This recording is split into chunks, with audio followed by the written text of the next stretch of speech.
The Nahual in the Shadows by Sergio Manzo. Chapter 1. The Glowing Eyes. Logline.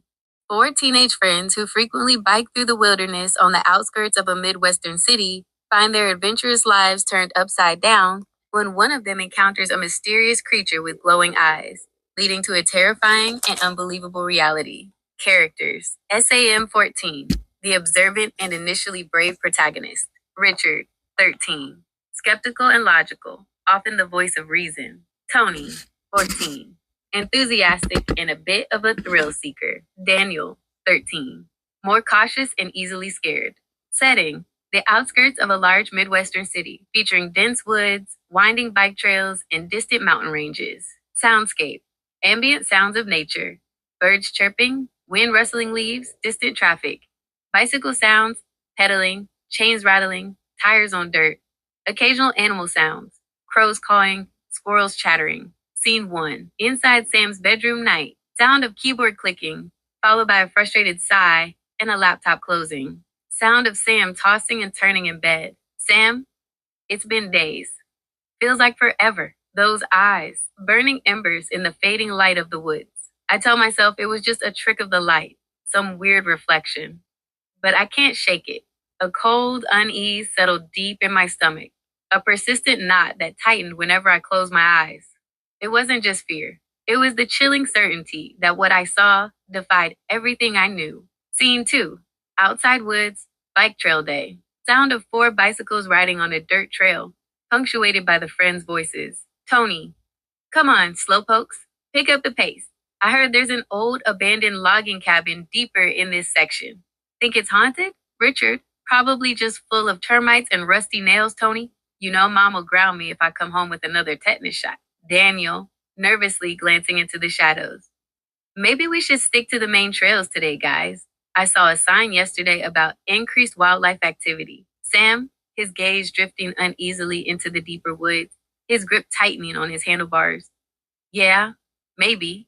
Richard, what's with you, Sam? You've been quiet all morning. You're usually the one dragging us into trouble. Tony, seriously, man. You look like you've seen a ghost. Sam, hesitantly, his eyes still scanning the trees. Something weird happened to me the other day. When I was riding back from Miller's Creek, sound of the bicycles slowing down. Richard, weird how? Did you finally get a flat tire that wasn't your fault? Sam, no, nothing like that. I was near that old fallen oak, the one by the creek bend, and I saw something. Daniel, whispering, leaning closer. Something like what? Sam, it was big, like a really big dog, but not quite. Low to the ground, incredibly muscular, and its eyes, they were glowing, like embers, burning bright orange in the twilight. And it had this thick, wild fur around its neck, almost like a shaggy mane. Not like a lion's, but intentional, somehow. I actually reached out my hand. I thought, maybe it was just scared. Sound of a sharp intake of breath from Daniel. Richard, you tried to pet a giant glowing-eyed thing with a shaggy mane? Chapter 2. The Old Logging Cabin. Setting. Deep within the dense woods, the bike trail becomes narrower and less defined. Sunlight struggles to penetrate the thick canopy of trees. The air grows cooler, carrying the damp scent of decaying leaves and ancient earth. Soundscape. The sounds of nature become more subdued, replaced by the crunch of tires on leaf litter and the creak of old wood. A distant, unsettling squawk of a crow piercing the quiet. Scene 1.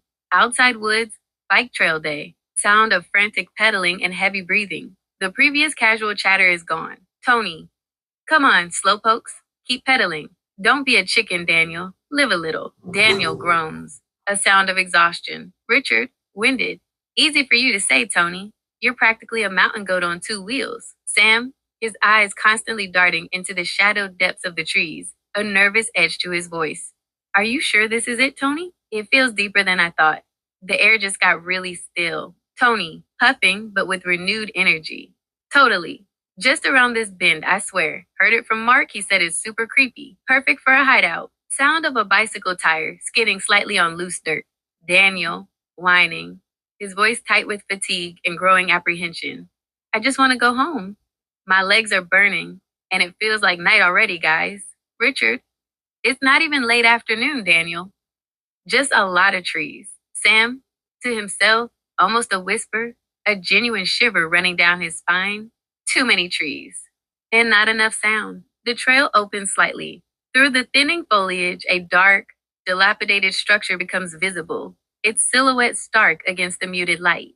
A faint, acrid smell of mold and decay hangs in the air. Tony, shouting triumphantly. Ha! Told ya? The old logging cabin. Sound of bicycles slowing to a halt, chains rattling. Daniel, eyes wide, voice trembling. Whoa, that's bigger than I thought. And creepier. Richard, inspecting the cabin from a distance, squinting. Looks like it's been abandoned for decades. Roof's caved in on one side. Probably not safe. Tony, already dismounting his bike, eager, oblivious to the growing tension. Safe? Where's the fun in safe? Come on, let's check it out. Last one inside is a rotten egg. Tony starts walking briskly towards the cabin, pushing through a tangle of overgrown bushes. Daniel and Richard hesitate, looking at Sam. Richard, what's up, Sam? You really don't like this place, do you? Sam, shaking his head, his gaze fixed on the dense dark woods beyond the cabin, a knot forming in his stomach. I just have a really bad feeling. Like something's watching us right now. Suddenly, Daniel, with a surprising burst of defiance, his jaw set and a slight tremble in his lower lip, dashes past Tony.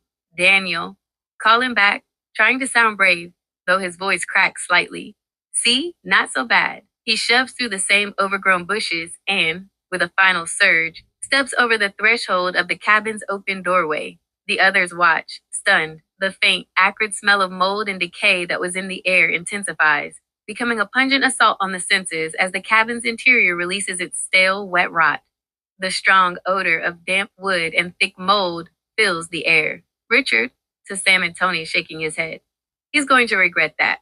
Tony laughs, then follows Daniel inside. Richard exchanges a glance with Sam, then shrugs and heads for the doorway. Sam takes a deep breath, steeling himself, before finally moving. Inside old logging cabin, continued. The interior of the cabin is a testament to time and neglect. Despite the roof having caved in on one side, allowing a sliver of natural light to illuminate the decay, there are still plenty of items left behind by the previous inhabitants. In what must have been the kitchen section, a few old casseroles and plates sit on shelves, coated in dust and cobwebs. Thin, rusted food cans, their labels long faded, contain who knows what. An old dining table stands in rough condition, surrounded by a few wooden chairs, some toppled over. Even with the caved-in roof, the far corners remained in perpetual twilight, the dust motes dancing in the meager shafts of light that pierced the gloom. On the walls, faded and water-stained, a few old pictures of what might have been early settlers still hang crookedly. On the side of the cabin where the roof caved in, a heavy wooden bed frame is visible, alongside a rocking chair and an oval mirror, its surface speckled with age. The overall impression is one of a forgotten life, slowly being consumed by the wilderness. Daniel is already poking around the kitchen, a newfound confidence in his step. Richard, looking around, a glint in his eye. You know, if this cabin wasn't so far from town, we could turn this into our own hideout. Really take advantage of it. Daniel, calling out from deeper inside, his voice now less shaky. And the river's not too far from here. I bet it's within throwing distance. Sam, still standing near the doorway, scanning the interior but also glancing back at the darkening woods outside. Yeah, but I didn't see any no trespassing signs back there, or any other signs for that matter that could get us in trouble. And for the look of it, nobody's been here in months, maybe even years. Tony, appearing from behind a leaning shelf, grinning. Yes, we could even bring shovels and make a swimming hole for those hot summer days. Chapter 3, The Slashes. Setting. The immediate surroundings of the old logging cabin, transitioning from the dim, enclosed interior to the sun-dappled, yet still dense, woods. The air outside is fresher, but a subtle undercurrent of unease lingers. Soundscape. The sounds of nature, previously muted, become more prominent. Birdsong, the rustle of leaves, distant insect hum. The boys' voices are clear, occasionally punctuated by the crunch of their shoes on dirt and twigs. Scene 1. Outside old logging cabin day. The boys, energized by the prospect of a new hideout, soon spill back out of the cabin, blinking in the filtered daylight. The damp, moldy smell slowly dissipates from their clothes as the fresh air envelops them. They grab their bikes, propping them against the cabin wall, and begin to circle the structure, surveying its exterior and discussing potential improvements. Tony points out a sturdy-looking tree for a future treehouse, while Daniel tries to gauge the quickest route to the river. As Richard walks along the backside of the cabin, near what would have been the kitchen window, his footsteps halt. He leans in closer to inspect the rough, weathered wood. Richard, shouting, a note of surprise in his voice. Hey guys, check it out! Sam, Tony, and Daniel converge on him. On the cabin wall, several deep, ragged slashes mar the old timber. They run diagonally, gouging significant chunks from the wood. Richard, what animal could have done that? Tony, squinting, running a hand over one of the marks. A bear, maybe? Sam, his earlier unease returning, his eyes tracing the pattern. A bear times two. Look at the depth. Daniel, trying to lighten the mood, a nervous laugh escaping him. Maybe a big beaver that wanted to reclaim this old wood. Ha ha! Sam ignored Daniel's joke. Deep inside, Sam knew those marks weren't from a bear. They were too deep, and the pattern didn't quite match the claw marks he'd seen in nature documentaries or pictures of bear damage. But since the slashes looked old and weathered, almost as ancient as the cabin itself, he didn't want to bring up his unsettling thought. Not yet. He just hoped they were as old as they looked. They continued their exploration around the perimeter of the cabin. A moment later, Tony, rounding the far corner, lets out a low whistle. Tony, whoa, get a load of this. Near the base of the cabin wall, partially hidden by overgrown weeds and tangled roots, is a massive hole. It's not a shallow burrow, but a gaping, irregular cavity in the earth, leading directly underneath the cabin's foundation. The edges are rough and clawed, and the dirt around it looks disturbed, as if something had once tried to dig its way inside from below. It seems too large for any normal burrowing animal. The playful atmosphere from moments ago vanishes. Sam's eyes immediately go from the hole to the deep slashes on the wall, a cold certainty settling in his stomach. The two discoveries felt connected in a way he didn't want to admit. A heavy silence fell, broken only by the rustle of leaves in a sudden breeze. Sam's gaze lingered on the raw, torn earth around the hole, a prickle of goosebumps rising on his arms. This was no ordinary animal. Despite the unsettling discoveries, the allure of the potential hideout soon draws their attention back to exploring the immediate surroundings. Tony, leading the way with Daniel close behind, pushes through some dense foliage just beyond the cabin. Tony, all right, let's see about this river Daniel mentioned. Sound of rustling leaves and snapping twigs as they move through the undergrowth. A few minutes later, Tony's voice rings out with renewed excitement. Tony, yes, found it. They emerge from the thick woods onto the banks of a small, winding river, and right where the river took a gradual turn, the water slowed, forming a perfect, calm pool, clear and inviting. It was exactly what Tony had envisioned. Tony, grinning widely. Guys, this is it, our swimming hole. Perfect. Daniel immediately starts kicking off his shoes, eager. Richard looks at the spot, a genuine smile forming. Even Sam, despite the lingering unease from the cabin, has to admit it looked like a fantastic spot for a hot summer day.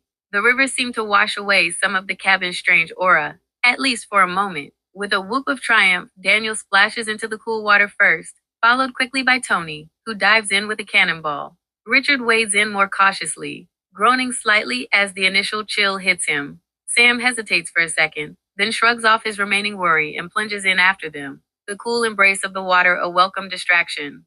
Laughter and shouts echo through the trees as they splash and play, the afternoon sun dappling through the leaves above them.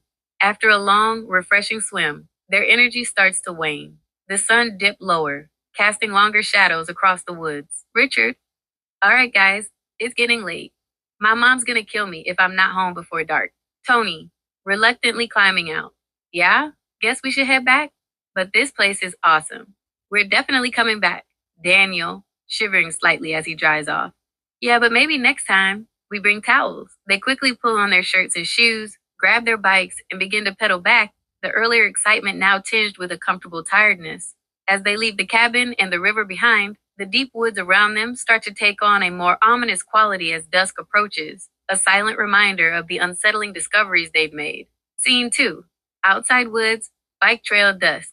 Sound of bicycle tires crunching on dirt, chains softly rattling. The sounds of the forest grow fainter, replaced by the boys' chatter. The ride back through the thickening woods was uneventful, a stark contrast to the strange discoveries at the cabin. The initial weariness from their adventure quickly gave way to a surge of fresh excitement as they began to talk, not about the eerie slashes or the mysterious hole, but about the future. Tony, seriously, this is going to be the best hideout ever. We need to make a list of what to bring next time. Tools, maybe some old blankets, definitely a flashlight. Daniel. Yeah. And we need a name for it. Something super secret so no one knows we're talking about the cabin. Richard, grinning, picking up the enthusiasm. Good idea. The old log cabin is way too obvious. How about Fort Awesome? Tony, dismissing it with a scoff. Nah, too generic. We need something that sounds cool and mysterious. Something only we know. Sam, a small smile finally touching his lips, the weird feeling from the cabin momentarily forgotten in their shared excitement. What about the den? Simple, but it feels right. Like our own secret place. Daniel, the den. I like it. Tony, yeah, the den it is. No one's ever gonna guess what we're talking about. This is going to be epic. Their voices, full of youthful plans and secret codes, echoed through the quiet woods, pushing back the lingering shadows as they pedaled towards the distant glow of city lights, unaware of the deeper secrets their new den might hold.